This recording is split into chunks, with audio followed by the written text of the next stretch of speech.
Well, hello everyone, and for all of you who celebrate Christmas, a happy late Christmas. We are very happy to broadcast to you our very first Q&A session on echocardiography. This is a kind of a thing we want to do on a regular basis because we believe that we want to be closer to you and answer all the questions you have. And today with me I have Martin Altersberger, a very good friend, and obviously a colleague who works in anesthesiology, and he's been with the company for some time now. So he's produced a lot of content already. So if you know the Echo Skills Lab project, then you've probably also met Martin. And together with him, we're going to answer all of the questions that you have. And just to give you a little bit of an information of how this is going to work. Basically, we already got tons of questions from you, so we're including these in the webinar. But we do hope that we also get questions from you. And so you have this, I guess, little chat box, and you can just send us these questions and we'll answer them as we go along. And of course, we'll discuss some of these topics in more detail. And if we do not answer all the questions during this webinar, we will definitely do so in mail. So you'll hopefully get all of your answers fully covered. So I guess we can start right away and start with the very first question we got. And the question was from a colleague, Akita, and he wanted to know what is the correlation between ECG and echo. And he wanted to know what the difference of the pathology is if you look at the ECG versus the echo. So Martin, let me hand it over to you. Thank you very much. First of all, thank you for the nice introduction, Tommy. It's great to be here. And yeah, there were some questions and we start right away, ECG and echo. Now, let's take a look at those two ECGs here on the left side and on the right side. What you can see here on the left side is basically a normal ECG. So P, QRS, T, that's it. On the right side, it's pathological. That's clearly a left bundle branch block. If you go to the next slide, please. Here we have the correlation on echo. So what is normal, what is abnormal? If you take a look again here on the left side, you see the lateral wall, the septum, the apex, everything is contracting normally. So normal echocardiogram. On the right side, we see a left bundle. You see this septal flash over here, and it's really dysynchronous. So Tommy, I have a question for you now right away. What do you think? So on the right side, the left bundle, basically left ventricular function looks, I would say, quite okay, so not that bad. Do you think this is still normal left ventricular function? I think this is one of the big challenges we face. I mean, first of all, obviously ECG and echo is something completely different. With the ECG, we're looking at the conduction and we're looking at the electrical activity, while with echocardiogram, we're looking at the function, we're looking at the morphology. But there are sometimes very important clues that you can get out of the echocardiogram that will help you also to interpret the ECG. And the example that Martin brought here is a beautiful example because we have this bundle branch block here on the right hand side, and you can definitely see that there is abnormal contraction. And the question that Martin raises is one of the most common questions we have, is how do we actually assess left ventricle function in the setting of a left bundle branch block? And there's no easy answer to this because in reality you will always see a lower ejection fraction in patients with a bundle branch block. The reason is that it's more difficult to define end systole and diastole because obviously the different portions of the wall are contracting at a different time point. So if you look at the volumes, you'll usually have less difference between end systolic and end diastolic volumes. So be aware that ejection fraction will be lower. The question, however, is the myocardium truly dysfunctional? And the answer is we cannot tell. We could only tell if the patient has normal contraction. Because you could have an underlying pathology such as cardiomyopathy here, and then the patient definitely has a reduction in function. Or it could just be the conduction abnormality. And actually there is evidence that patients who have a left bundle branch block can develop cardiomyopathy. So in such a situation, it's very, very difficult. And I guess you agree, Martin, it's very difficult to actually determine whether or not a patient with a left bundle branch block has an indication for defibrillator or CRT, of course, because the normal value should actually be different if you have a left bundle branch block. I totally agree, and what I read just recently is that the ECG, so 50% of the left bundle branch blocks you see in the ECG, they have no septal flash in the echo, and the other 50% do have this septal flash. So do you think also the septal flash has something to do with the reduction in left ventricular function? Or yeah, I think it's a very good point, because the truth is that not every patient with a left bundle branch block has the same morphology of contraction. There's different types of left bundle branch block, and maybe you're aware there are the so-called Strauss criteria, the classic left bundle branch block. And these patients usually have a very rapid systolic inward motion of the septum, and that's what we call the septal flash. The name of septal flash actually comes from tissue Doppler. If you place an M mode inside or through the ventricle, you will see a very early and rapid inward motion of the septum, and in tissue Doppler it kind of lights up and it's very bright, and that's why we call it the flash. As Martin mentioned, not all patients have the septal flash, but what we do know is that those patients who have this form of left bundle branch block are probably those who benefit more from CRT therapy. So this is, I think, a very important key message here. But maybe, Martin, we can go on to some other pathologies that we see with ECG and how they look on the echocardiogram. Definitely. So the next example we can see here is on the left-hand side. You see a slow VTAC over here. And here again, a normal heart. Just to show how the ECG can show us what we see in the echo afterwards. So especially in VTAC, in the slow VTAC, you also see it quite nicely how dysynchronous the whole heart is, basically. Again, this is a very mean question, and also you don't believe in ejection fraction, but what would you say? Ejection fraction, how many percent? Yeah, well, if I look at it's a very similar situation as we've seen previously. We've got a conduction abnormality. This time it's not a bundle branch block, but it's a VT, which also originates from the ventricle. Therefore, we have an abnormal contraction pattern. And in this situation, it's very difficult to assess left ventricular function. But it does show you how important it is to even perform echocardiography during such a VTAC, because it will tell you something about the underlying problem.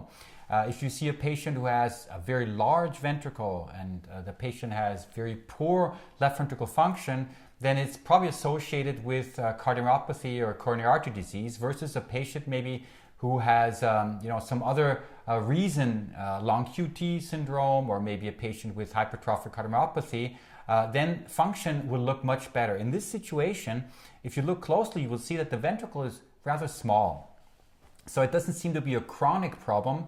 So I would assume, even though if I would measure ejection fraction in this patient, it might be in the lower range of normal, maybe mildly reduced, but still I believe that this patient does not have an underlying condition such as a cardiomyopathy or a severe form of ischemic heart disease. Mm-hmm. Yeah, but definitely an impressive image, and thank you for answering this question. Okay, so you see how we're going to do this. We're going to just throw us questions back and forth, and we do hope that you will send us some questions as well. We really want to answer your questions, so don't be shy. Just post them to us, and we have a team of our video people who will post them to us so that we can answer them. So this is really, really great, and I also see that we have a lot of users and people who signed up for this webinar, and now we also know that we have over 80 people now in the webinar already, which really, really makes us very happy. I do hope we can answer all the questions. Still, let's move on, and let's come to another question that was asked by Mira, and she asks, how can a person with a deteriorated heart muscle renew this? That's actually an amazing question, because reverse remodeling, can you go back to the coronary artery disease? Exactly. Just this image, because first we have to understand, I would say, remodeling. So remodeling, we take it in this specific case. If you look at this ventricle over here, there is clearly a scar. So you have thinning of the myocardium. It's rather echogenic. You see the basal lateral wall and the mid segments of the lateral wall are still contracting, but the septum over here nothing is actually happening here. So akinesia. So we had an acute myocardial infarction, then remodeling, so apoptosis of the cells, so they died, and now we have non-functioning myocardium. So what can we do to bring the myocardium back? Please go to the next slide. Here again, to summarize, we have acute myocardial infarction, also myocarditis, genetic causes like cardiomyopathy, dilated or hypertrophic cardiomyopathy, for example. Also volume or pressure overload. Then we have the remodeling because of cell death. Also the oxidative stress, inflammation, contractility decreases. And we have heart failure. So we have left ventricular dilatation, hypertrophy, fibrosis, and as we have seen before, scars. What can we do to reverse this? We can give, for example, medication, so drug therapy, for example, beta blockers, angiotensin receptor blockers or ACE inhibitors, also the neprilysin inhibitors, a rather new medication, prevents remodeling and also shows reverse remodeling. So the patients have a better prognosis, they are less symptomatic, and also resynchronization therapy like a CRT system. And here you can see an example in this echo, rather old one from 2007 over here, and you see deterioration in left ventricular function. A few years later, with the CRT system, I would say the ventricle looks better. You see better left ventricular function. It also seems to be smaller. What would you say, Tom?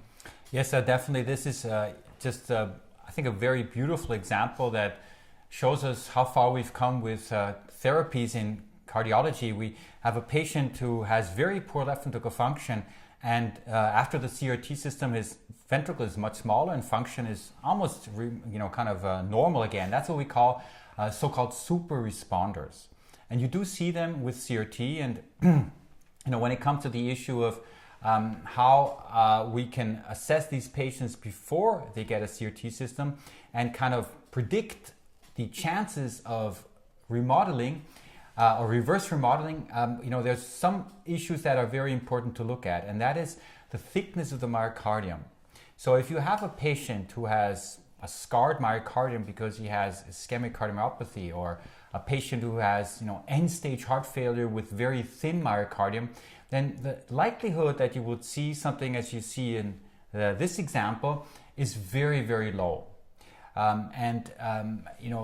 It's important to also look at this in patients who have a myocardial infarction.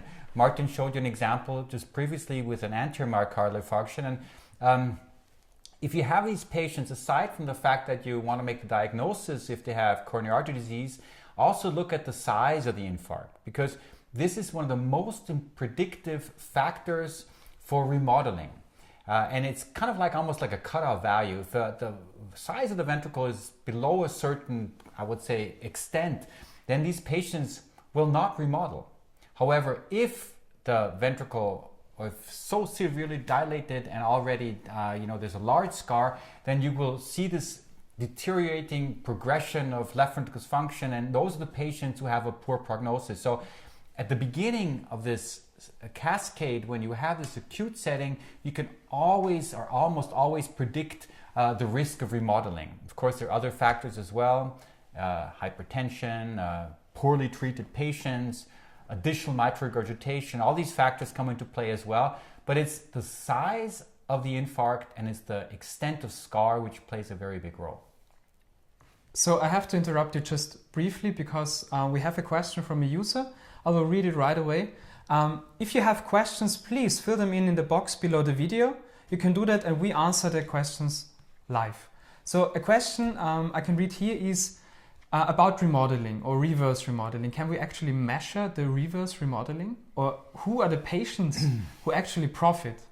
Yeah, well, I think the best way to measure it is simply to look at ejection fraction and strain or other parameters of left ventricular function, because what you would usually see is you would see a progressive deterioration of ejection fraction. You would see an increase in the size, and of course also a further deterioration of strain values. So these are the parameters that you would look at, and the secondary parameters that show you that reverse remodeling is happening is mitral regurgitation. because this is a factor that comes into play, especially if patients have a large ventricle.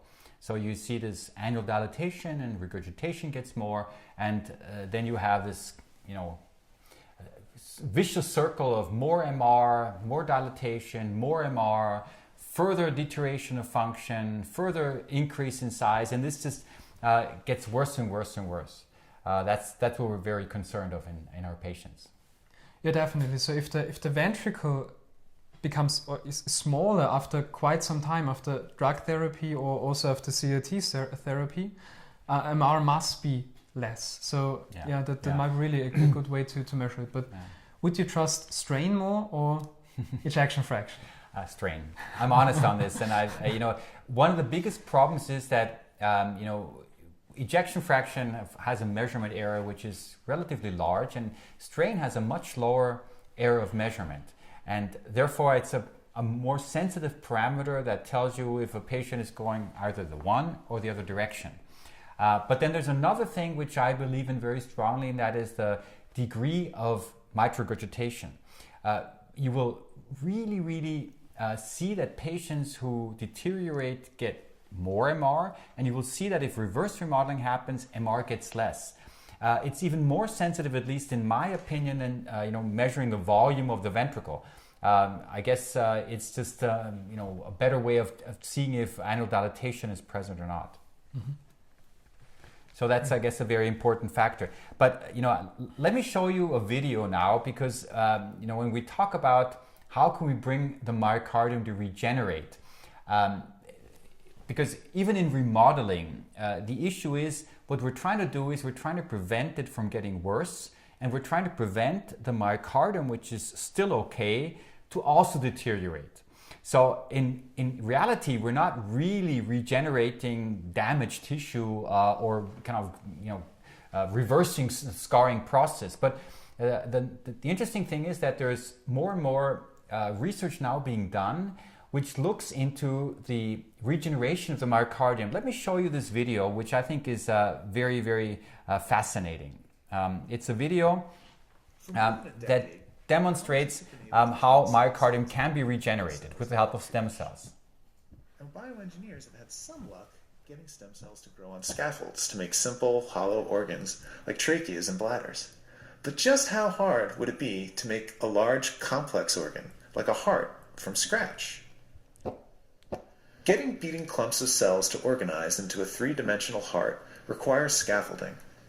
At the Massachusetts General Hospital in Boston, Harold Ott and his team start with the scaffold that nature provides. They're using a technique called decellularization to strip away all the living cells from a heart.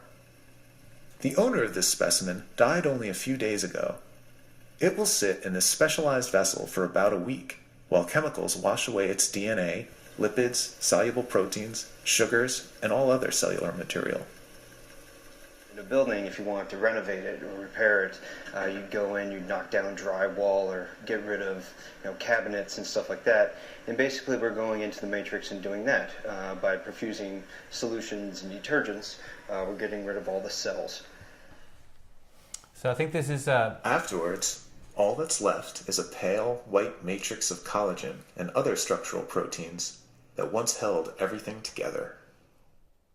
So I think this is a fascinating new technology which is coming towards us, maybe in maybe a decade or so, where we might even be able to build a new heart, or maybe parts of the heart. You can even only create valves which you can then implant into maybe damaged valves. So this is something which would be true regeneration. Some time ago we did a lot of research on injecting stem cells into infarcted areas, hoping that they would regenerate the myocardium.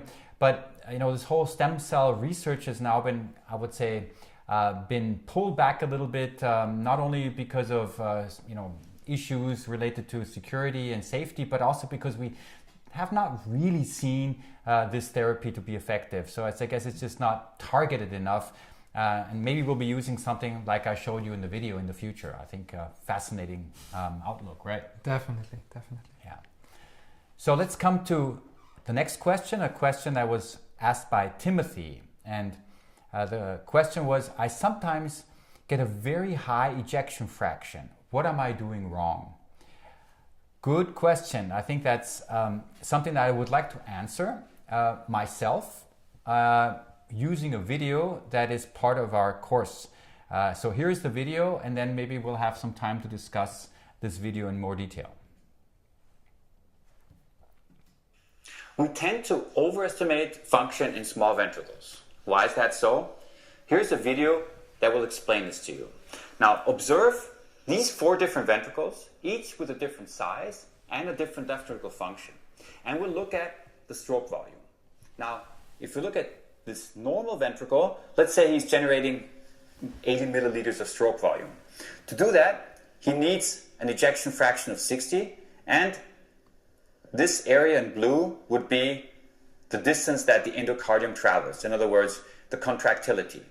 Now, if you compare a ventricle which is a little bit larger, has less ejection fraction, for him, or for this ventricle to generate the same stroke volume, he does not need to move as much as the ventricle which is normal. In other words, with less contractility, it is able to generate the same stroke volume.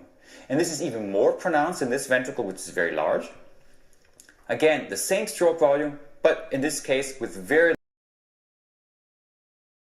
these ventricles do the same thing, but they do it differently. This one with little motion, but with a large ventricle, while this ventricle here on the left, which is now smaller than normal, has to contract very, very vigorously to generate the same stroke volume.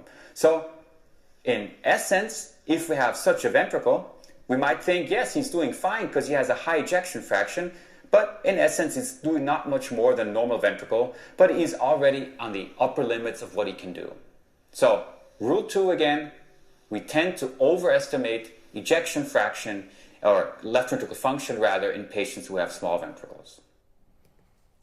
So the key message is you're not doing anything wrong if you get a very high ejection fraction, because remember, ejection fraction is a percentage value, a percentage of volume which is expelled during systole relative to the end diastolic volume. And if you have a very small end diastolic volume, obviously to keep the stroke volume normal, you have to eject as much blood as possible, and then you have a very high ejection fraction. So this is something you see in, for example, patients who are hypertensive with concentric left ventricular hypertrophy and small ventricles. You see it in patients with aortic stenosis. And this is something which I believe is completely under-recognized in the community, but very, very important, because in essence, we base many of our decisions on ejection fraction, and therefore I think we should also consider the size of the ventricle. You know, maybe it's best if you would index the ejection fraction to the size of the ventricle. I just want to add 2 more points, or let's start with the small ventricles. Definitely true, and I also have the impression that if the heart is really small and the ventricle is really small, sometimes you're just not in the right axis. So you probably just cut the ventricle a little bit wrong, and then you already have this small ventricle with an ejection fraction probably 65-70%, and then you cut it wrong, and then you have also papillary muscles there in your way basically, and then you even overestimate more. So this is a huge pitfall in measuring ejection fraction. Whereas also when the ventricles are bigger or larger, also in athletes, for example, you measure an ejection fraction of 45-50%, and you think, oh my God, this is really borderline or already reduced left ventricular function. Whereas you just have to see the ventricle during exercise, and then everything is perfectly normal. I think that's a very good additional point.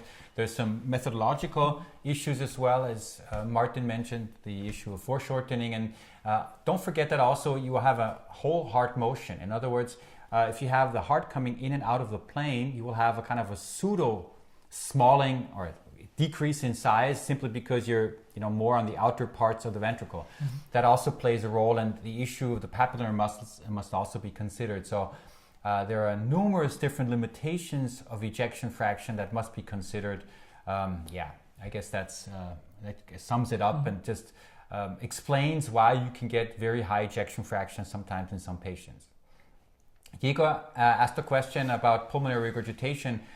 He also asked this question already up front. So Diego, I'll give us a little bit time because we're going to answer your question. We have a few slides prepared, so we'll come to your question which is going to be related to pulmonary regurgitation and how you can measure the gradients. So this is something we'll come to later. But let's move on to another question. And this is the question that Anka asked, and it was about low flow, low gradient versus paradoxical low flow, low gradient aortic stenosis. I don't know how these people come up with these names. They just get longer and longer and more confusing.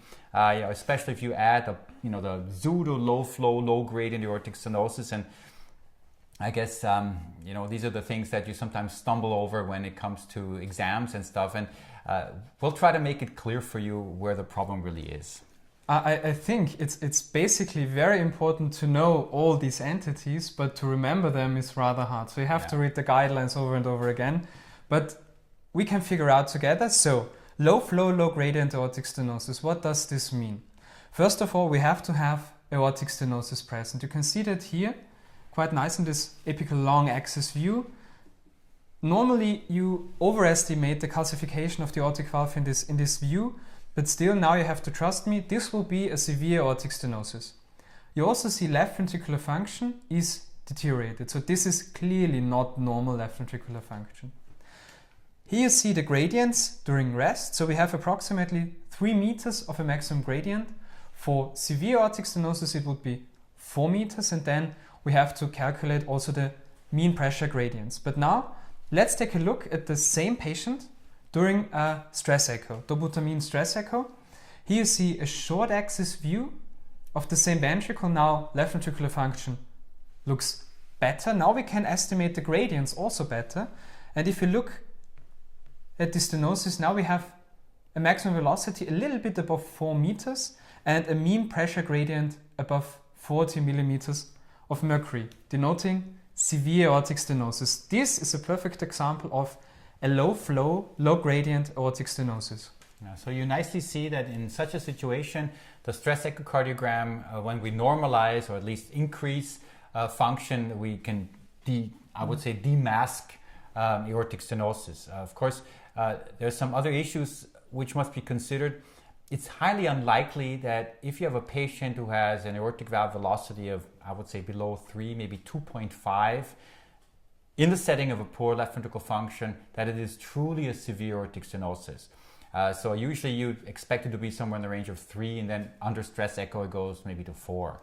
And another issue that is important is to look at the degree of calcification of the valve and the opening. Of course, you would expect a much more severely calcified aortic valve in the setting of severe aortic stenosis. There are some exceptions, though. If you have a patient who is young and has a bicuspid valve, the cusps might not even be very calcified, but still you could have severe aortic stenosis. So it's not a complete rule out, but it does help you. And that's also the reason why CT plays a role, because in such a setting you would perform a CT and you look at the amount of calcium, you can quantify that and determine the likelihood of it truly being a severe aortic stenosis. And then there's another, I would say, helpful parameter, and that is the so-called flow rate.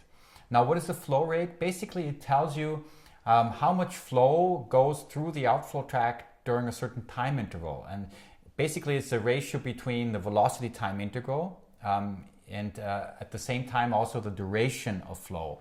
And if you have a patient who has a suspected low flow, low gradient aortic stenosis, but a normal flow rate, the likelihood is very high that it does not have true severe aortic stenosis, but that it is most likely what we call paradox.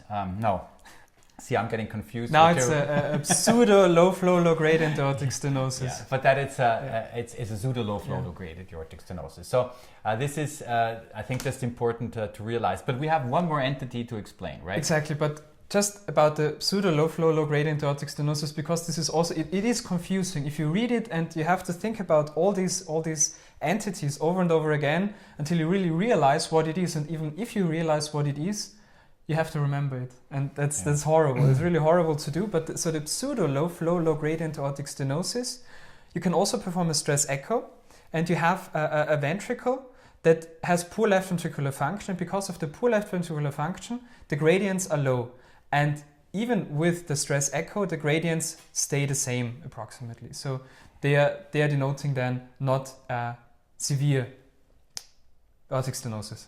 Did I get it correctly? Yeah. And just be aware that the aortic valve area is, of course, a very important parameter. But even in pseudo low flow, low gradient aortic stenosis, you will have a small aortic valve area. Why is that so? Simply because there is not enough stroke volume to open up the valve. So this, of course, will change if you perform a stress echo. Then you will see that the aortic valve area will actually increase. But even the aortic valve area does not help you to detect between a true severe aortic stenosis and a pseudo severe aortic stenosis. So just that you understand that you need the stress echo in this situation. Good. Good. So let's move on now to the second entity, and that is the so-called paradox, low flow, low gradient aortic stenosis. Exactly. So that was basically the question. So what is a paradox, low flow, low gradient aortic stenosis? You already were talking about the small ventricles. And here we have an example of a really small left ventricular cavity. And in such patients, ejection fraction seems high. If you look at this ventricle, that's definitely normal, if not hyperdynamic left ventricular function. But still, the gradients are not that high. So mean pressure gradient of 32 millimeters of mercury. But then again, how do we differentiate this from a severe aortic stenosis or a not severe aortic stenosis? For the next slide, please. So the first thing is, what you look at in a personal short axis view is a severely calcified aortic valve. If it is severely calcified, you think about, this could be true severe aortic stenosis, then the ventricles should be really small. You see a normal or even hyperdynamic left ventricular function, so ejection fraction. You underestimate then the gradients, but be aware, stroke volume index is below or equal to 35 milliliters per square meter. Right, so what you would do in such a situation, you would perform a post-wave Doppler in the LVOT. You would calculate the stroke volume. Of course, you also need the diameter of the LVOT. And then you simply divide it by the body surface area, and then you get the stroke volume index. And 35 is the cutoff value here. Be aware that there's obviously a gray zone here, and that sometimes it's not so easy to measure. But if you are below, then it just simply means that this patient has a low stroke volume, even though he has a normal ejection fraction, because he has a small ventricle.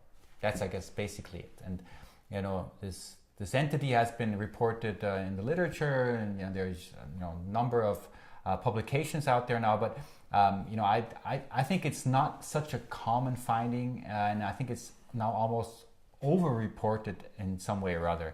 I have to agree. If you read in the literature, it's like, oh my God, it is everywhere. You see it quite rarely, but still, if you see it, you have to know that's the entity, and those patients, they profit from a surgical treatment. Yeah, that's absolutely correct. I think this entity must be known, but I want to extend this topic of low flow, low gradient aortic stenosis, maybe also to two other pathologies which I believe are under-recognized, and that is the presence of mitral regurgitation. Because if a patient has good ventricular function, but he has severe mitral regurgitation, he's blowing the blood out the wrong end. In other words, the stroke volume will also be low, and because he has low flow across the aortic valve, you will underestimate the severity of aortic stenosis. But if you perform the stroke volume index measurement, you should also get a low value, and then it would fall under the category of the paradox low flow, low gradient aortic stenosis. And the last pathology you should be aware of is tricuspid regurgitation. Because there too, if you have very severe tricuspid regurgitation, blood is being pumped into the right atrium, and the right ventricle is not generating enough stroke volume. And remember, if there's no shunt, what goes out the right ventricle should also go through the left ventricle. And this is another reason why you might have a low stroke volume in the setting of a normal ventricle. So these are the complexity of it all. How do you do this in clinical practice? What are the things that you should be looking for? Martin, do you want to maybe just give us your take on this? So I wanna summarize the MR again. MR is very important, as you mentioned. So, but one question I have to ask is, if you have severe MR, how much percentage you would substrate if you have a ejection fraction? So ejection fraction of 50, you have a severe MR. What do you think is the true ejection fraction then? Well, I think the important thing is that it depends, of course, on the severity, which you can quantify with the PISA method. But imagine you have a regurgitant volume of 30 milliliters, and you subtract that from ejection from the stroke volume. That's a lot. Mm-hmm. That is really a lot. The problem is that we don't have a measurement that really tells us what the true regurgitation volume is. I know people are believers in the whole method of PISA, but I just want to mention that you have to be very, very cautious here to take these numbers into account. But I think the true answer is we do not know. We simply do not know how much we're losing to stroke volume, and also how much the ventricle is compensating for MR, because you might have a lot of MR, but the ventricle is hyperdynamic, so it does compensate to a different degree. So there's so many uncertainties in this whole quantification issue. And when I image, I'm always very happy if I get a measurement over 4 meters, because then everything is clear. But unfortunately, there's many patients where it's somewhere in the intermediate range. And maybe the solution will come if we finally have studies which demonstrate that patients with a reduction in ejection fraction would even benefit from some form of valve intervention, be it TAVI, if aortic stenosis is moderate, because then we don't have to deal with the question, is it severe or not? You've got patients who have a reduction in left ventricle function, and you have a patient who has and the same patient has aortic stenosis. In my personal view, this increase in afterload is simply not good for the ventricle. And who cares if it is severe or moderate? Both will probably, harm the ventricle. So why don't you just release this afterload and just give them a TAVI or give them an aortic valve replacement? But this is something which is now being investigated in studies, and I hope these studies will be out in the near future, and then we can answer this question and maybe have a different look at how we should actually deal with patients with aortic stenosis. And we could answer this question in probably 2 minutes. Yes, that would make it way easier. It would be much easier to answer this question. But so here we're still stuck with these issues of true severe aortic stenosis, pseudo severe aortic stenosis, and the paradox low flow, low gradient aortic stenosis. Just coming back to your question, to summarize it, look at the aortic valve if it's severely calcified. Look at the ventricle. Think what could it be? So could it be severe aortic stenosis? Then take a closer look, and then think about what is the best option for the patient. Right, exactly. Let's move on to another question that was asked by Mirka, and it's a question related to imaging, and it is related to how to get the 2-chamber view, which in my view is probably the most difficult view to obtain. So let me show you a part of our, I guess it's the bachelor class that demonstrates how we should deal and how we should get to such a 2-chamber view.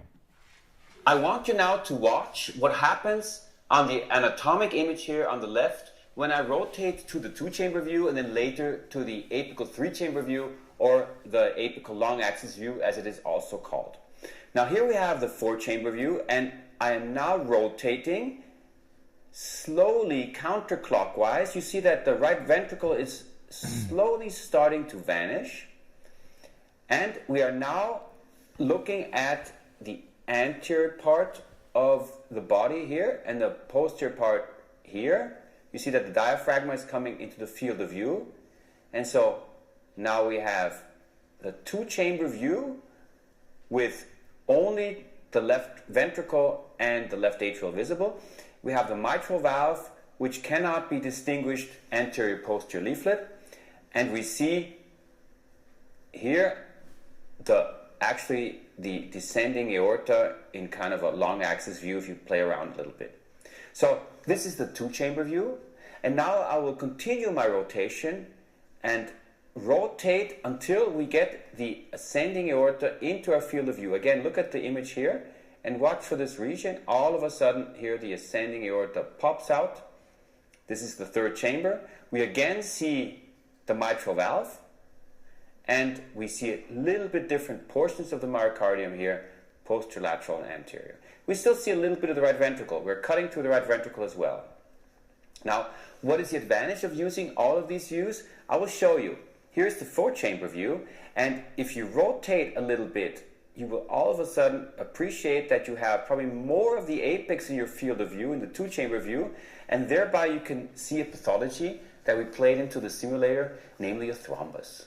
So here we see this thrombus very nicely, and the advantage of the 2-chamber view is that you can see more of the apex usually. So use that in conjunction with atypical views, and you will even catch such pathologies as this thrombus. Yeah, the 2-chamber view is always a little bit difficult to get. Maybe just an additional little tip that I can give you. When you rotate, one of the biggest problems you often have is that you lose the position and you lose the angulation. And then all of a sudden you'll not be rotating maybe through the middle of the ventricle, but you'll be kind of in a slanted view, and all of a sudden you just lose the image altogether. What I can give you as a tip is, first of all, rotate extremely slowly, very, very slowly. And while you do so, try not to lose the left atrium, because you lose the left atrium if you tilt back and forth, so you lose the angulation. So if you are always sure to have the left atrium, you'll be, of course, you won't have this problem. And the other thing I try to do is I try to kind of fix the transducer with my index finger so that I cannot slide away from the position. And I just slowly turn it. That's, I think, a very important tip. Would you agree, or do you have some other things? Definitely. And one tip I learned it from you. So let the patients, especially if they are thin, let them inhale when you're in a 2-chamber view. So if you're in a 2-chamber view, you don't see the anterior wall properly, let them inhale, and all of a sudden you will see the whole left ventricle. Very important, let them inhale slowly and explain very, very cautiously how they should inhale to avoid like, and then you don't see the whole ventricle again. Yeah, I think, Martin, thanks for bringing this to my attention. Yes, I do tell this also to my students when I train them. And it's, I think, one of the most important things to do is we always tend to think that when people inhale, we get worse image quality. For the 2-chamber view, it's actually reversed. If you inhale in many, not all, but in many patients, you will really get a much better appreciation, especially of the anterior wall. So let them inhale, but as Martin said, not vigorously, because then you lose the image altogether, but just slowly and just hold their breath. Respiration is, I guess, an important part. And one more point, if you rotate and you change the angulation, sometimes you just fall into a view of the right ventricle and the right atrium. So a 2-chamber view of the right heart. Also a very good view, an atypical view, but not the 2-chamber view of the left heart. But always, in my point of view, it is the best way to just go back to a 4-chamber view if you lose the 2-chamber view, and then rotate over again. Sometimes it's really hard to get a good 2-chamber view. Yeah, that's an important issue as well. Let's move to the next question, because we have tons of more questions. I want to get through them. First of all, don't forget, you can always ask us questions. We're going to be here for you as long as you want us to be here.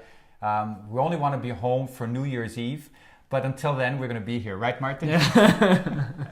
No, Martin actually has his girlfriend waiting downstairs, so I think we will not definitely be not longer than midnight, but for sure. Midnight is fine, I would say. So we're going to be here for you to answer all your questions. You've got the chat box, just send it the question, and we'll be answering it. But let's come back to a question that Sujin asked us, and it was a question related to quantification of left ventricular hypertrophy, and it was the question of where should I measure the septal thickness? Okay, here's again a video taken from one of our courses. What can we summarize? The first is measured end diastole, measure at mid-septum, but not at the thickest point because it's not representative. Beware of the problems of still framing. You need to look at the end diastolic thickness of the septum. Avoid right ventricular structures, and be aware that the septum might be thicker at different regions, that the shape of the septum plays an important role. What are the normal values for the thickness of the septum? For males, it's 10, it's the upper limit, and for females, it's 9.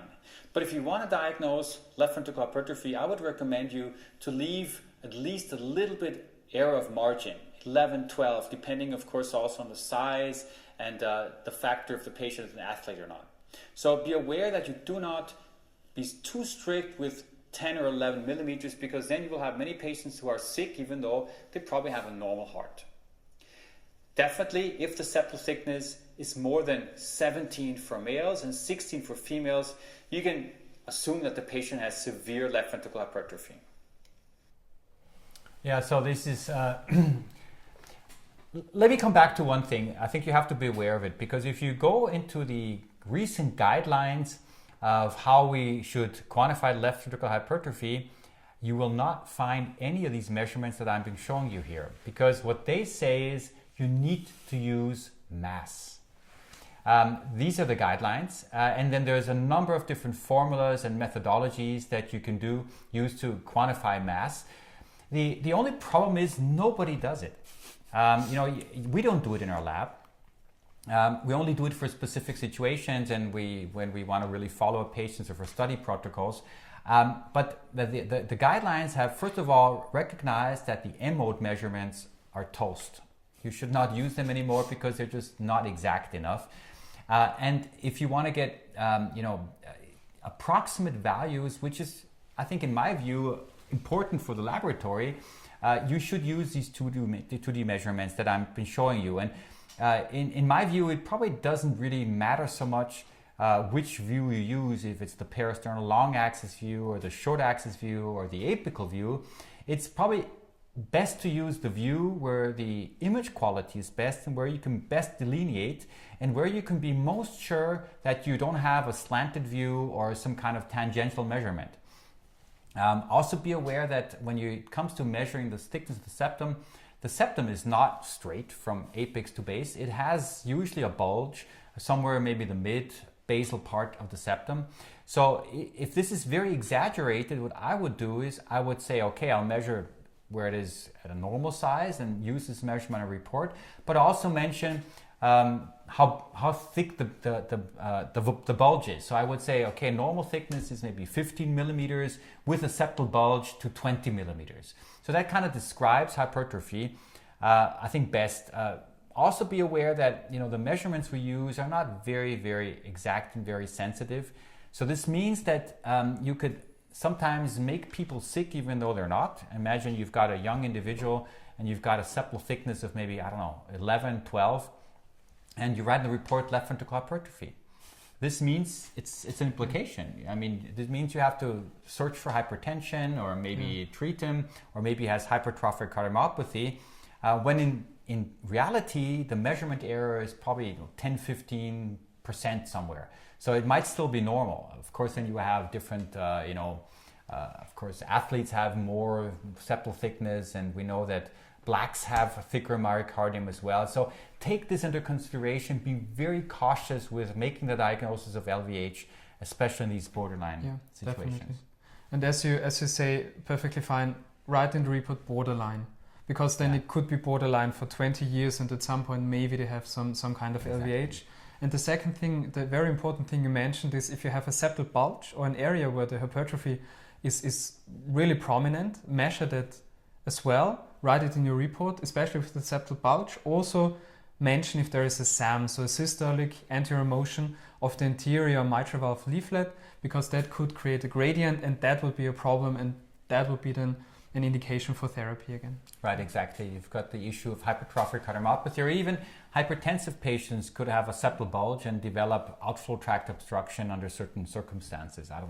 Hypovolemia or catecholamines. So these patients are at risk of developing some kind of a SAM. But the bottom line is, in reality, echocardiography is not a very good method to quantify left ventricular hypertrophy with a rather large area of measurement. But if you do have a septal thickness in a good image quality of 14, 15, 16, you can be quite sure that hypertrophy is present.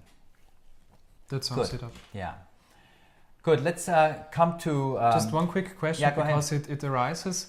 Do you do in your echo lab only the dobutamine stress echo or also treadmill stress echo? Good question. Well, the truth is that we do almost exclusively stress echoes for the indication of aortic stenosis.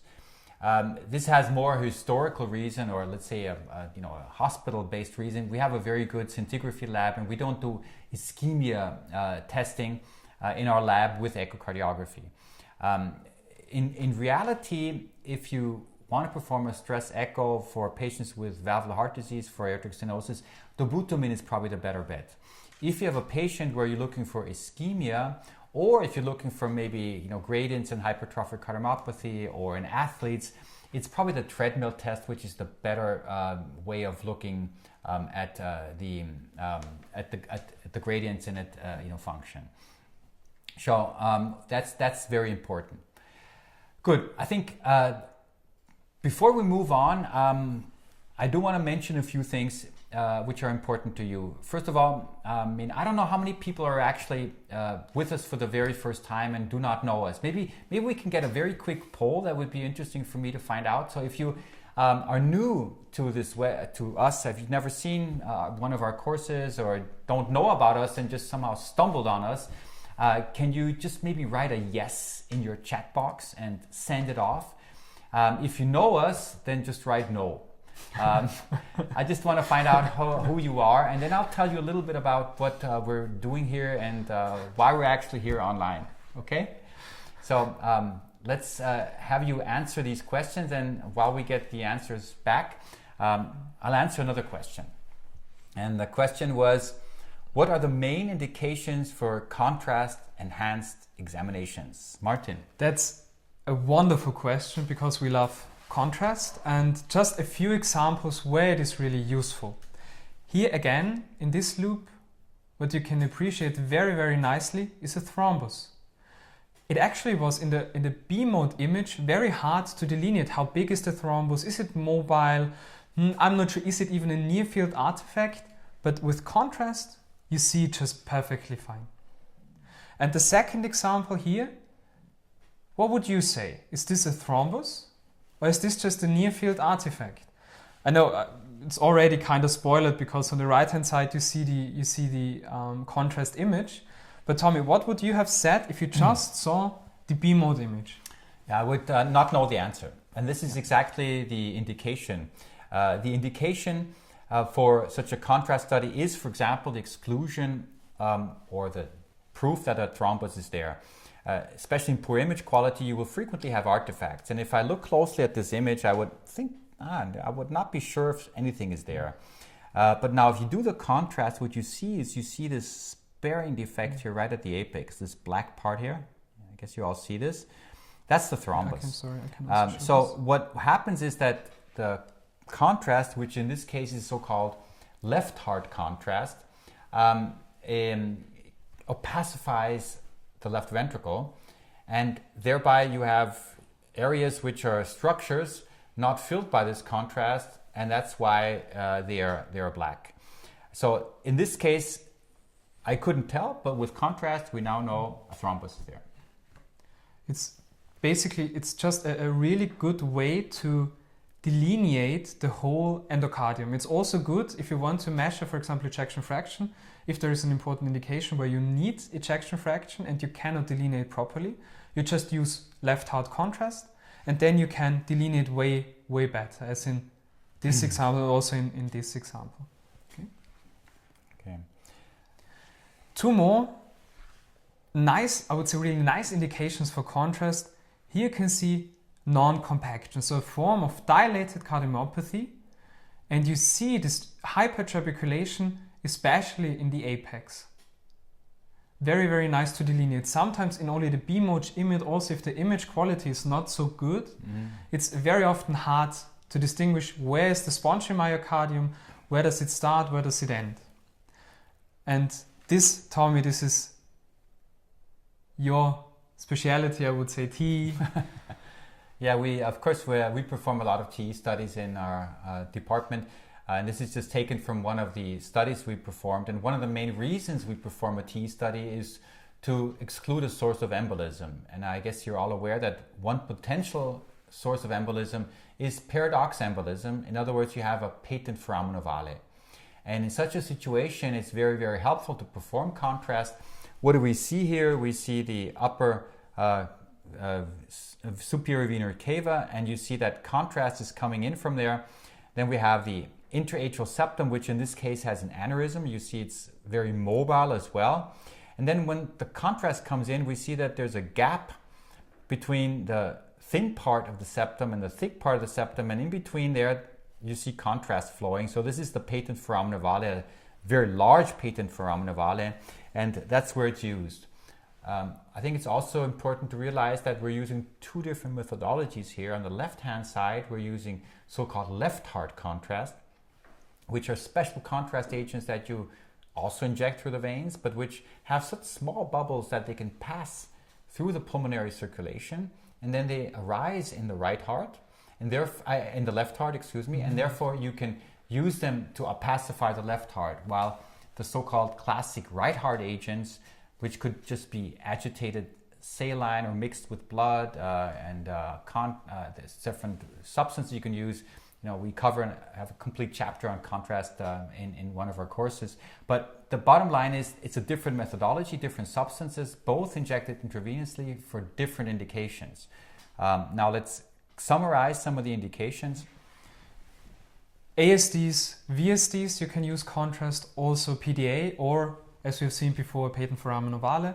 Also you can use it for TR, or as also mentioned, delineation of the myocardium. That also sums it up. You have the left heart contrast, where you can use it for pseudo or true aneurysms. Very, very helpful, especially to study morphology, to identify vessels and structures.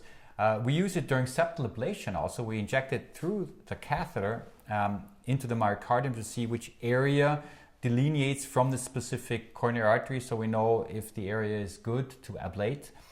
Technique we use in hypertrophic cardiomyopathy to thin the septum. We use it to improve the Doppler signal. I'm not such a fan of this, to be honest. It just gives you a lot of artifacts as well, but it has been reported and some people are using it. And then it's also used for myocardial perfusion imaging, so you can even study ischemia and scars and coronary artery disease, something we don't do anymore, and which has been not so used in other labs because the studies have been more controversial here. But the main reasons I would say is to look at a thrombus, to look at left ventricular function, to identify structures, and this is just another example that shows you how good we can see ventricular function with the help of contrast in the setting of poor left ventricular function. So that's, I guess, sums up the indications. We'll talk a little bit more about contrast a little bit later, because we have a question from one of our users which we prepared to answer.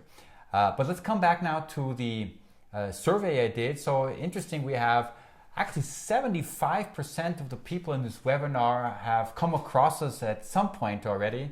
And I do recognize some people already, Margot, Notis and Moatats. They've been with us for some time. I remember those names. And there's also some people who are new, 25%. Chris, for example. So welcome, Chris. I'm glad you're with us. I'll maybe give you a little bit of a briefing of what we're doing here. We founded, or I founded the company in 2010 with the intention to teach ultrasound and echocardiography, because that's my main specialty. I come from the Medical University of Vienna, where I had the echo lab now for, 25 years or so. And I've done a lot of teaching, and at some point I just said, if I do this different lectures and seminars, why don't I just tape what I do and just use the internet to spread this information? And this is somehow really exploded at some point, and we have huge amount of users, 270,000 or so, and the numbers are increasing very dramatically. And what we try to do is we try to get as close as possible as we can over the internet to help you out there learn ultrasound, echocardiography, and other specialities. And in doing so, we are producing courses. We have a number of different courses, and what we do occasionally is we give offers because we want to give people kind of an incentive to learn ultrasound, because we just simply believe it's a neat technology which will definitely help you in your career. you know, it's been I would say a game changer in my life, and not only because, you know, I'm doing this company here, but even in my clinical routine. And you know, 3 days ago I came back from a night on call, and you know, I went through these patients each and just imaged them all. You cannot believe how many things I saw that were, I can only secretly say it, maybe were missed without the use of ultrasound. And I think that, you know, ultimately it's not only a tremendous advantage to your career, but it's also a tremendous advantage for our patients. And it's the most rapidly growing imaging technology in medicine. So ultrasound is coming really, really strong. So let me just show you what we have installed for you. We have an offer. And why do we do this? I think, again, it's to motivate you, and it's, again, to make you aware that, you know, with ultrasound, you will be just one level above many others. And it's an offer we do around Christmas, around New Year's Eve, because this is usually the time where people make a New Year's resolution, where people say, okay, I don't know, I want to stop smoking, or I want to lose weight, or whatever. And maybe we can bring you to make the New Year's resolution to start your career in ultrasound. And this is just a promotional video that I want to show you very quickly. So here it is.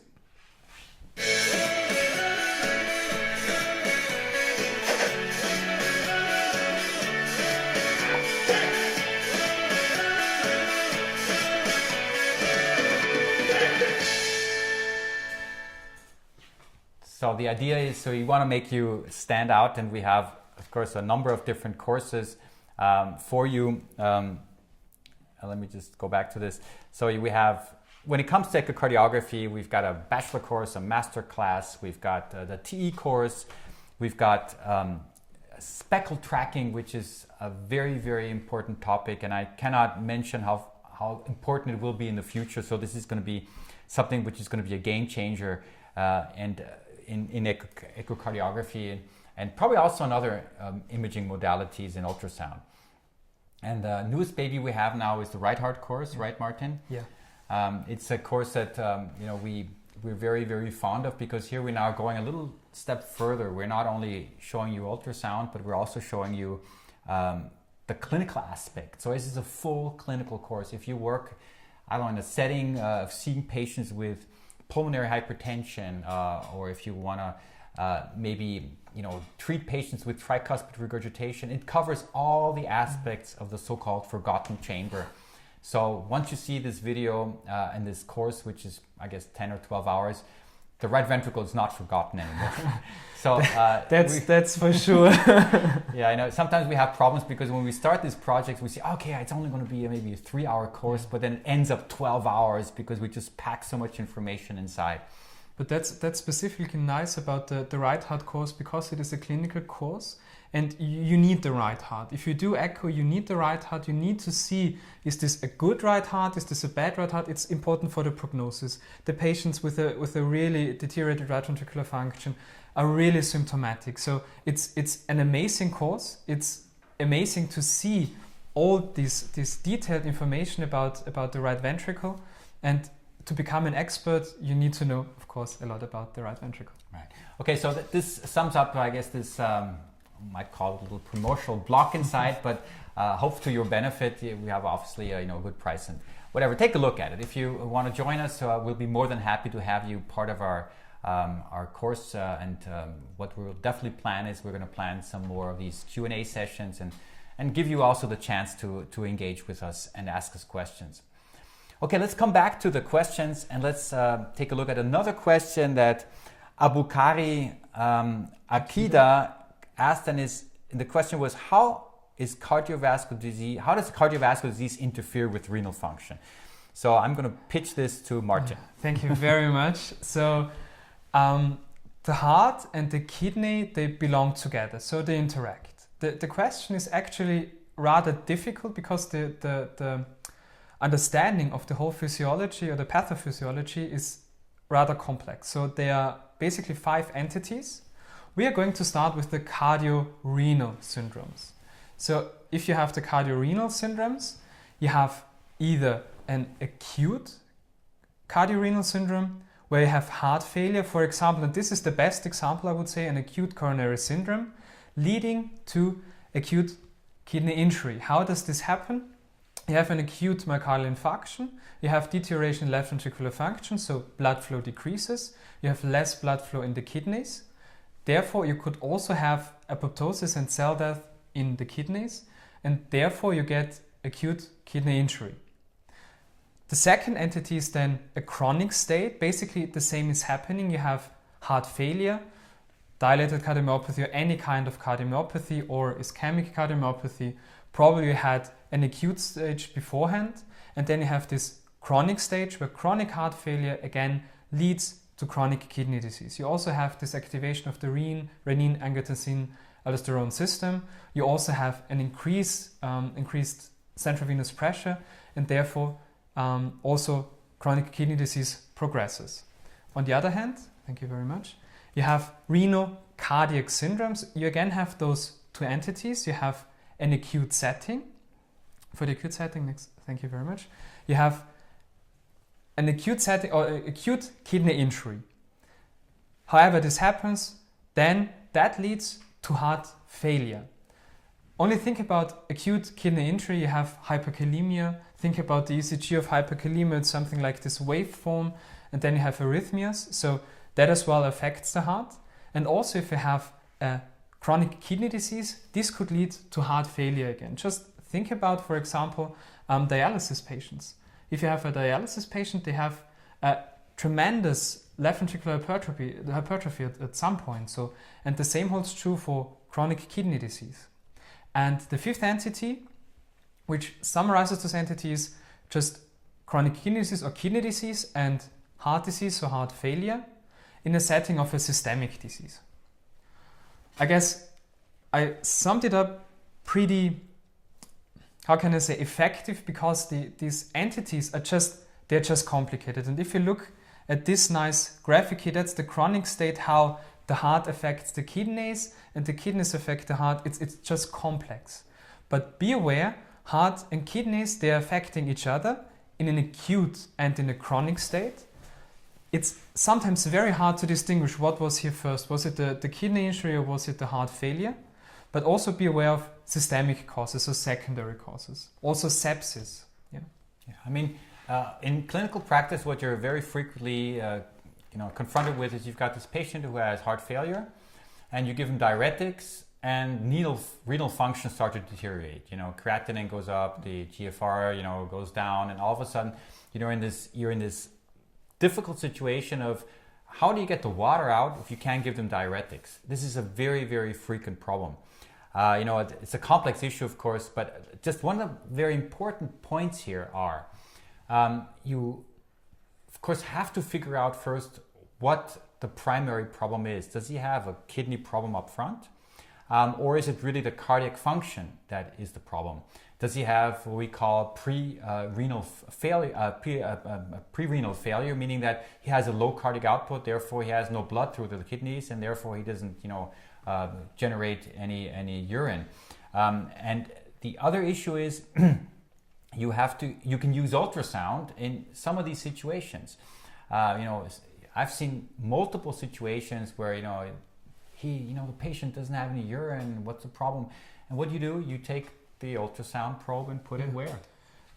At the kidneys first, and then also at the bladder. And it's you said it could help in almost all situations. I would say in all situations. Okay. Because no, it's easy to do. To bladder ultrasound is just easy to do. You see right away, is urine there? Yes, no. Are the kidneys still producing urine? You see the flow into the bladder.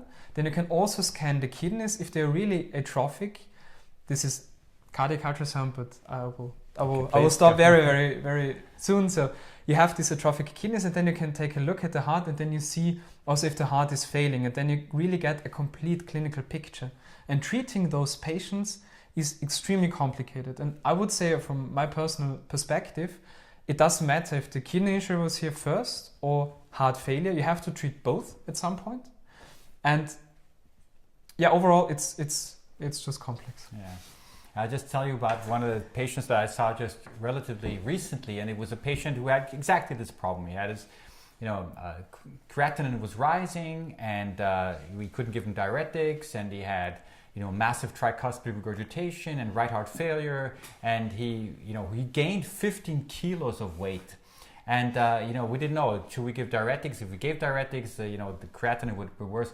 One trick: simply put the transducer on the pleura. And what you saw here was that he was full of water. He had pleural effusions, bilateral. And the trick here is that you would simply get this water out and tap him, and at that time his cardiac function could recover, and all of a sudden his renal function got better, and then you could again start diuretics. So it's sometimes you have to work indirectly to treat a patient, but in all these situations, ultrasound is such a tremendously important tool, and it's not only cardiac ultrasound. It's such a game changer in your career. And what we're doing now at the Medical University is we're training our young students ultrasound, and we have programs both from abdominal ultrasound but also for echo and cardiac ultrasound, where the young people are now learning this technique in a very, very early stage of their studies. And what we do see is that the people who come out of university now sometimes know more about ultrasound than those who graduated maybe 5-6 years ago. So there's kind of a push coming, and which I think is very important, especially considering that these handheld devices are around everywhere now, and and sooner or later I guess everybody will be walking around with maybe an ultrasound device instead of a stethoscope. Right? That's my vision. That could be a very, very near future. And you mentioned another very important point. Always take a look at the lung. If you perform heart ultrasound and you see a poor right ventricular function, always take a look at the pleura. Looking for a pleural effusion, especially in a supine position patient, is rather easy, especially if the effusions are really huge. You can drain them and the patient will feel better. Right. I think Martin actually comes from the abdominal ultrasound arena. That's what he learned first, actually already as a student. So he's one of these examples of these young medical professionals which were confronted with ultrasound very early, actually through an initiative that you did. Maybe you want to tell something about this initiative? The initiative is called Sono for You. It's a student group. Basically, we teach, or the students teach each other ultrasound. So there are some doctors involved. So doctors are holding lectures, and then after the lectures there's hands-on training, and you can learn abdominal ultrasound, thoracic ultrasound. It's not only based in Vienna but also in Graz and also in Germany, so not only Austria but also Germany, and it's really good. And as you also mentioned, Tommy, it's a game changer. Just imagine, first night shift, and it was one of my first night shifts, patient, dyspnea, 3 a.m. in the morning. What do? No idea. You are tired, you want to go to sleep. Oh my god, the day was so long. But yes, use ultrasound. You see heart failure, you treat the patient, you can go to sleep. Fine. I couldn't go to sleep because I had to treat more patients, but that would be the ideal story. But no, you feel much more confident. Yeah. No, I think that's, and as a matter of fact, just to talk about this Sono for You project in one word, interestingly, the students took the initiatives themselves, and they pushed the university and us to, kind of move forward. And this is actually the initiation of this project we have, which is a blended learning project, where even ultrasonography is part of. We produce the videos for the blended learning. So I'm very, very happy that this is an initiative that is I think going to change, at least in our setting here, and hopefully maybe in other settings as well. Good. So that being said, let's move on and let's come back to contrast echocardiography and come back to the question that Vicky Newland asked. And she wanted to know, what is the difference between Definity and Lumason? Okay, let me talk a little bit about the contrast agents. I'm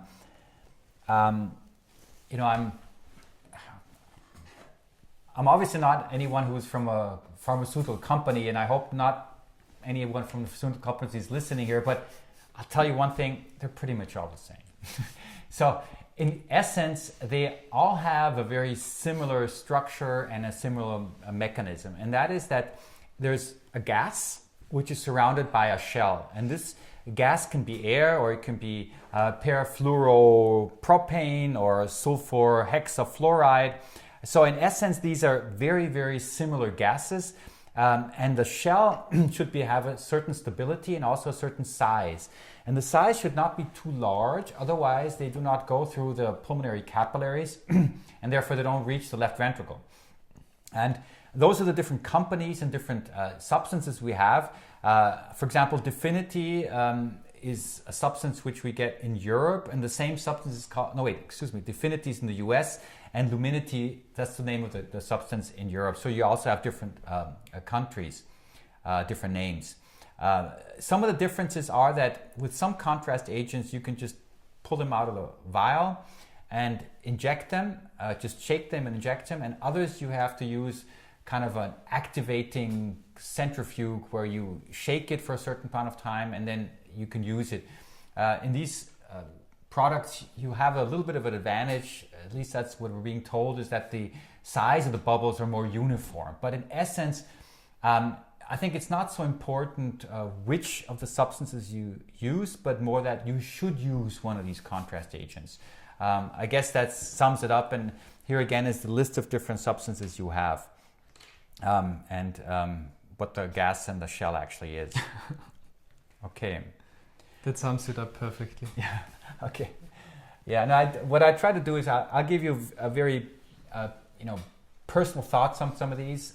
Maybe you might have different thoughts, or maybe there's different opinions out there. But of course, I do these things on a routine basis for many, many years, and at least in my view, we haven't seen any big differences between the various contrast agents.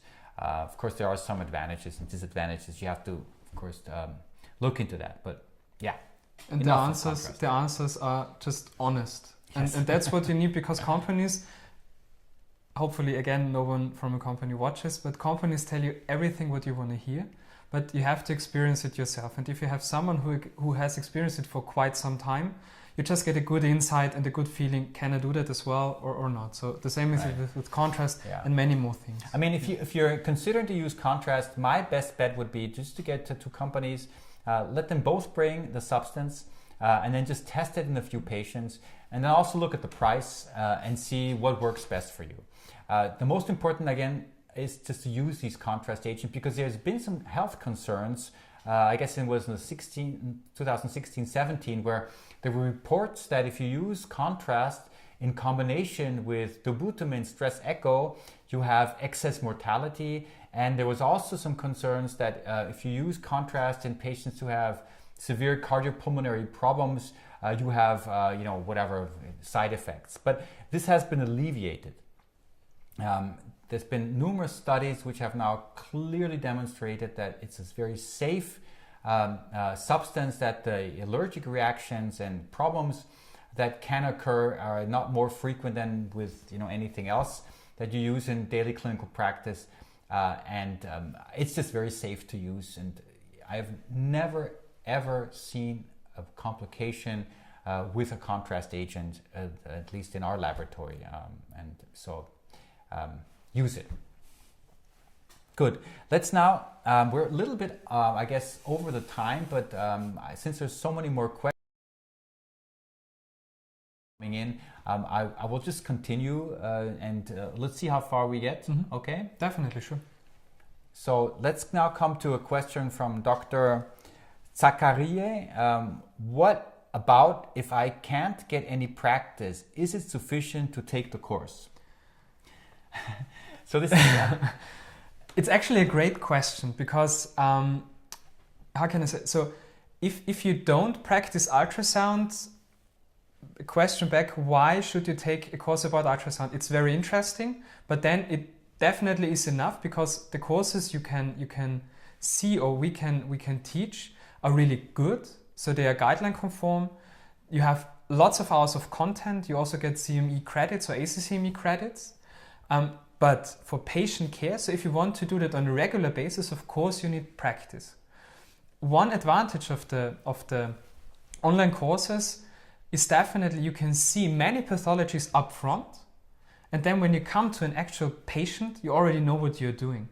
And that's maybe the biggest value of the online courses, because very often you're being told, scan this patient and tell me what you see, and you have no idea what to do because you have never seen it before. And if you watch a course online beforehand, 12 hours of the right heart, then you will be able to diagnose everything that comes up in the right heart. So, and the same holds true for abdominal ultrasound, lung ultrasound, point of care ultrasound, emergency ultrasound, and also echocardiography. So the whole echocardiography, of course, again. Let me give you a little bit of a maybe philosophical answer here. One thing is clear: if you do not practice ultrasound, you will not learn ultrasound. And with an online course, we cannot help you to practice. So there will always be a need for you to use the transducer in your hand and to perform ultrasound. So this is very clear, and we're not telling you that you will learn ultrasound without practicing. So this is important. But as Martin mentioned, what we try to do is we try to get as close as possible to being kind of a little bit of a mentor and to show you the tips and tricks of how you can actually image, but at the same time give you the theory behind, which you have to learn in one way or other. You can use a book, which in my view is not good to learn an imaging modality, especially one that has moving images. Or you could go and visit a course. Now, if I compare like a course that you go to or a seminar to the online, there's an advantage to the online because the content is yours. You can go back as frequently as you want to. You can watch it 3 times, 5 times.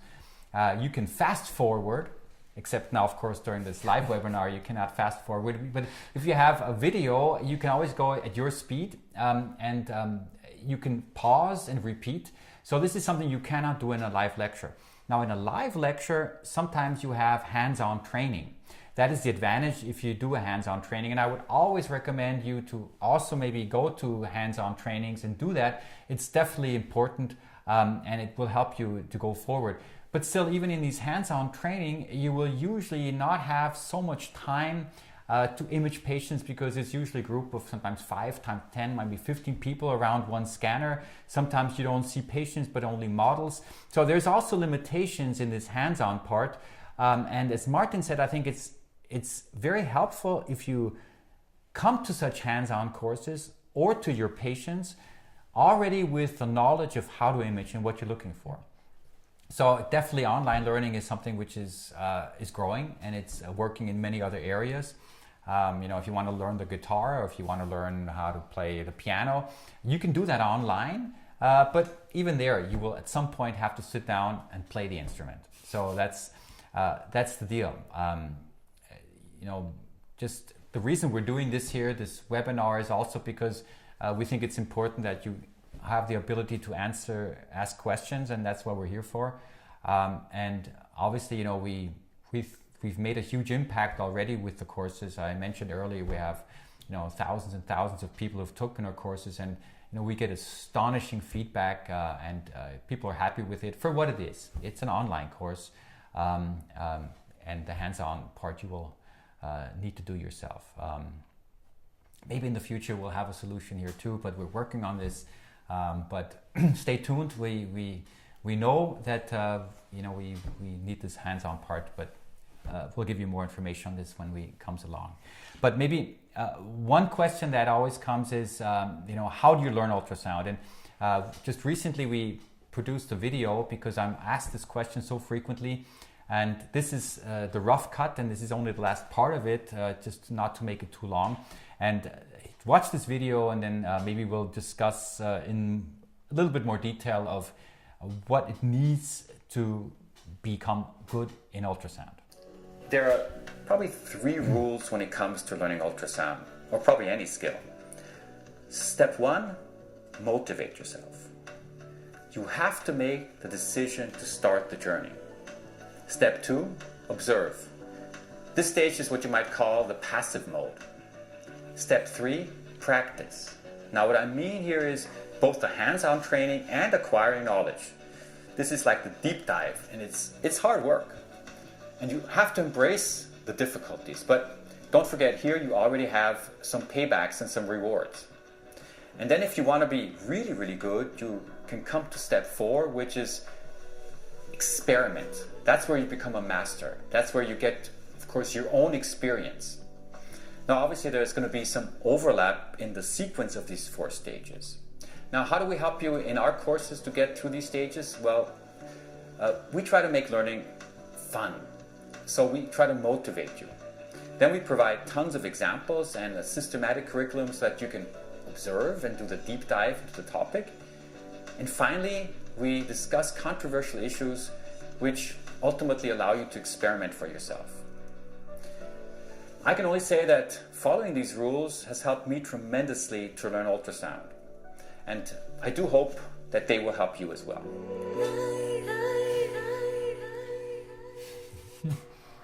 Yeah, so this is the part of this video. In the first part, which you didn't see yet, I'll be explaining also my journey. So once this video is finished, we'll be posting it maybe in a mail or in a newsletter or certainly on our webpage so that you can take a look at that. Good, now we come to the question that Diego asked previously. It is a question related to pulmonic regurgitation. And he wants to know if end diastolic gradients equal to the right atrial pressure and central venous pressure. Okay, this is a very complex topic. I'll try to make it very simple, and I'll start with maybe a very, how can I put it, easy sentence, which is don't worry about it because it's not important. That's the very first teaching point. It's one of these things that you read in textbooks, and there's all these calculations. There was maybe 2 publications that showed how pulmonic regurgitation can be used in hemodynamic assessment, but I don't really know of anybody who uses it on a routine basis. So it's good to know the theory, and I'll explain the theory behind, but I would not do it. It's just a waste of time, because there's other ways of getting this information as well. And it's also, in some regards, sometimes very difficult to obtain and get the right information. But the first point is, with pulmonic regurgitation, measuring the velocities, you cannot get information about the right atrium or the IVC, but you can get information on right ventricular and, of course, pulmonary artery pressure.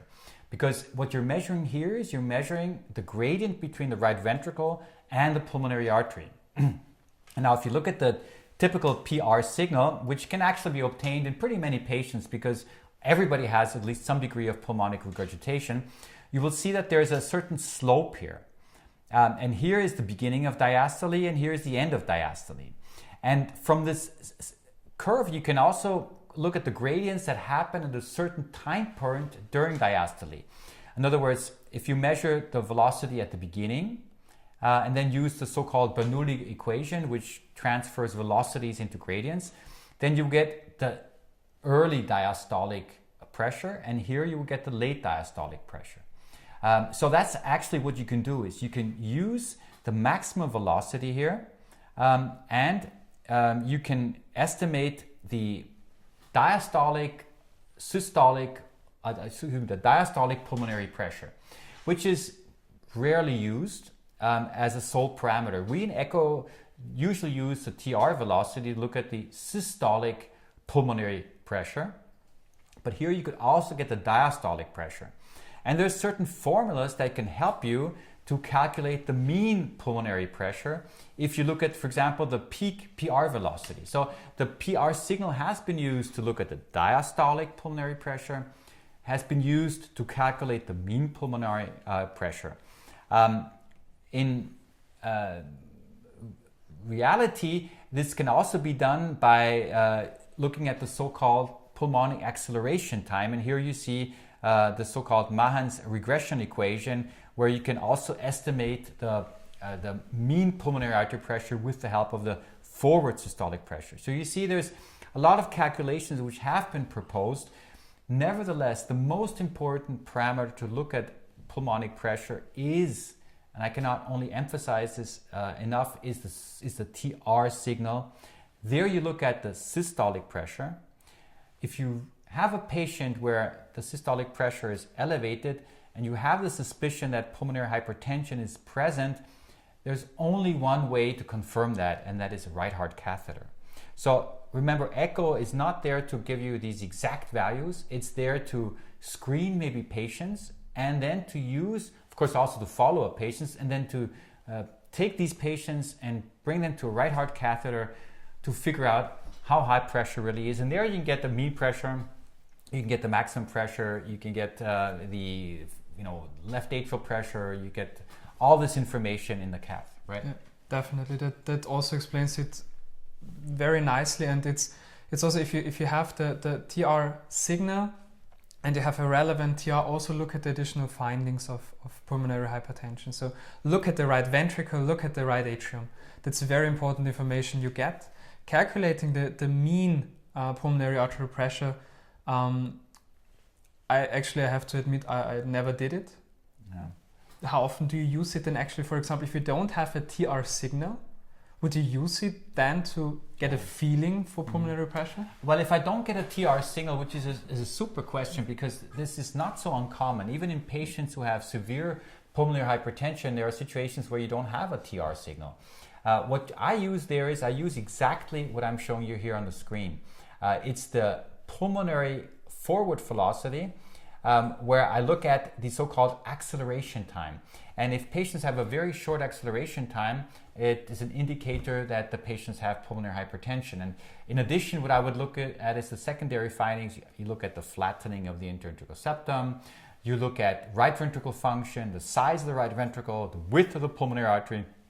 So these parameters can help you to suspect pulmonary hypertension, which then again needs to be confirmed with the help of a right heart catheter. I think that's a really good way. The acceleration time, to measure it, it's not that hard. You will get that signal. It gives you a good overview. Yeah. Good. So we have another question. Can I trust speckle tracking? I heard that there are large differences between vendors and that the values are very unreliable. Here is a statement from Jens Uwe Voigt, who was actually one of the people who, I would not say invented, but who worked very hard on this technology, and he performed multiple studies with different vendors looking into the correlation between vendors. And he's part of our speckle tracking course, and this is a statement regarding to this whole issue of vendor variability. Let me ask a question here. Where do you think the problem actually is? Why is there so much discrepancy between the vendors? Is it just that they're using different algorithms, or is it the image quality? There are a lot of different reasons for that. There's one, no common definition how strain should be measured, and every vendor is doing something different. It's a black box, so they all have their own algorithms, and they might work differently. They might have different models of myocardial function in the background and different algorithms for post-processing the data. So yeah, it's natural, but in the end we are all measuring the same thing, so we should come to the same results. And I think we are on a good way, actually, because when we look into newer studies like this one from our lab in 2015, then we see that the vendors are already quite close together. This is strain measurements in a group of patients, and you see that the mean value of the group differs a little bit. It was like 3.6% maximum between the vendor with the highest and the lowest values, but on average it's quite okay. This is something that will be solved, I guess, in the following years. But we also have issues with the reproducibility and the accuracy of the measurements. While the reproducibility of global strain measurements is very good, this is a comparison of global strain measurement variability to other echo parameters, and you see that all these other echo parameters which we are using in our daily practice are much worse in their reproducibility. They have significantly higher variability. We have issues with regional strain measurements, because there we have less data to work with, and it's much more difficult for a software to really track properly the myocardial function. Okay, so this is, I think, a very good explanation. Simply, it does show that this technology, of course, still has its problems, but it also shows that we're overcoming these problems. And this vendor variability is something which I believe is already a thing of the past. The vendors have realized that this is a technology which will come on so strong in the future that they will have to embark on this, and that they need to improve the quality. and that this whole standardization issue is very, very important, and there are task forces that are working on this. Of course, the individual methodologies will still vary, and it's still maybe an issue if you want to look at the regional strain, or if you decide whether or not it's epi or endocardial strain. All these are maybe a little bit still unresolved issues, but I can only say that in our patients, I use it in, I would say, 80% of all patients. Not only do I start to learn also about the limitations and where it can be used and where it cannot be used, but it's helped me so much in understanding some of the physiology, but also in helping the patients, because I think we get much closer to the diagnosis and to the truth, especially when it comes to looking at ejection fraction, left ventricle function. So I think that's very important. I have to answer this one question because it just came in from my wife. She seems to be in the webinar, and she asked me, when do I come home? The true answer here is not yet, because we're not completely finished with all the questions.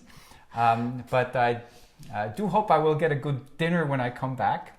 But I do want to answer a few more questions. So let's come to, the whole team is laughing here in the background. But let's move on. Let's come to, I think we only have 3 or 4 more questions left. So we'll go through these because I think it's very important. Okay. Sorry. I have to say sorry to your wife, but I also want to take this opportunity to ask you about right ventricular strain and also left atrial strain. Okay. So do you think this is going somewhere? Is this helping you? Because the cutoff value, for example, for the right ventricular strain in the guidelines is -20, which is just, sorry that I say that, but it's just wrong. So you need -25 to -30. But do you think this is also a good method to measure right ventricular function and also to use it in left atrium? I think with respect to the right ventricle function, I have a very short presentation, a question that I prepared because someone was asking this question, so I'll come to that. With respect to left atrial strain, well, this is one of the hot topics at the moment in echocardiography. It's the ability to look at the function of the right atrium, of the left atrium, with the help of strain. And we have to understand that this information would be so important, and we already have the first evidence that we can predict which patients will benefit from ablation therapy. Maybe even which patients are at risk of developing atrial fibrillation. Maybe even assessing the risk of atrial thrombi. So the data is coming out and the methodology is getting better and better. And I think that maybe for the very first time we have an easy way of looking at atrial function with this technology. So this is something which is evolving, and the vendors again are using, I guess, working towards devising software which is specifically targeted at looking at the left atrial function. So it's a very hot topic. Good. So now we come to a question from Bogdan, and he wants to know, how do I define the different segments of the mitral valve with transesophageal echocardiography? Okay, you are an anesthesiologist. This is something that I guess you're confronted with quite frequently because you're in the OR, and obviously it's a very difficult thing to look at mitral regurgitation with Now I have to answer this question very honestly. I was never in the heart operating theater, so I didn't need that. How I was using T was put in the T probe and look at the heart. And that was what I was doing. So okay, so then I have to dodge the question back to you. Okay, sorry for pitching this question to you then, but let's go to a video which comes from our TE course, where I show at least part of how we can use different views to determine which parts of the valve you see, so that you can look at the origin and the mechanism of mitral regurgitation. So here is the video. What we often forget is that with respect to the axis of the body, and especially to the esophagus, there's also a cranial and a caudal orientation of the mitral valve. Let me show you that on a model. Now remember, the esophagus is right here, okay? So if you look at the position of the mitral valve now, you see that there's a portion which is more cranial and a portion which is more caudal. So that means the position of the transducer in the esophagus kind of determines which part of the mitral valve we're actually seeing. And the more cranial you are, the more you'll see these areas, and the more caudal, you'll see these areas. Here we have the anterior lateral commissure, and here we'll have the posterior medial commissure. Let's go back to the diagram now, and I'll show you which part of the mitral valve you see on the various levels that you are in the esophagus. So if you're in the upper esophagus, you're going to see this part, which is the anterolateral commissure, and more A1 and P1. The deeper you go into the esophagus, the further you will see here this portion, which are the medial scallops. And then if you're almost in the stomach, you will see the posterior medial portion of the valve A3 and P3. This is so important because it's a very simple way of scanning the valve. All you need to do is push out and pull out. If you see the aortic valve, you'll be up here. If you see the base of the heart, you'll be down here. And if you have a classic 4-chamber view, you'll be somewhere here in the middle. Very important way to assess the mitral valve, as you will see in the examples I'll show you later. And then there's another way of scanning the mitral valve. This is by rotating the probe around the mitral valve and by getting different cut planes. Here's a beautiful schematic that shows this. So here would be the center of the valve, and you'll be rotating around the valve from 0 to 180 degrees, and thereby you'll scan the entire mitral valve, which is so important because pathologies might be missed if you only use, for example, a 4-chamber view. Yes, so this is basically how we would assess the mitral valve.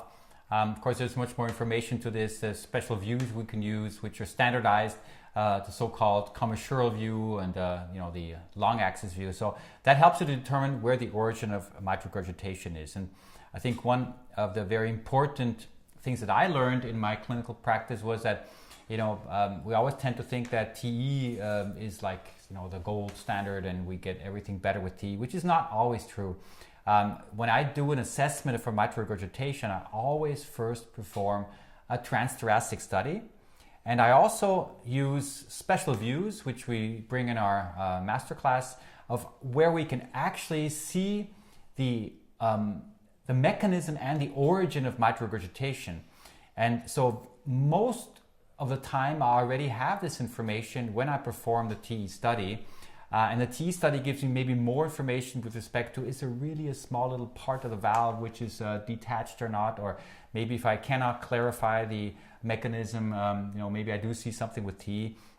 And of course, we use 3D TE because here you can better visualize the problem.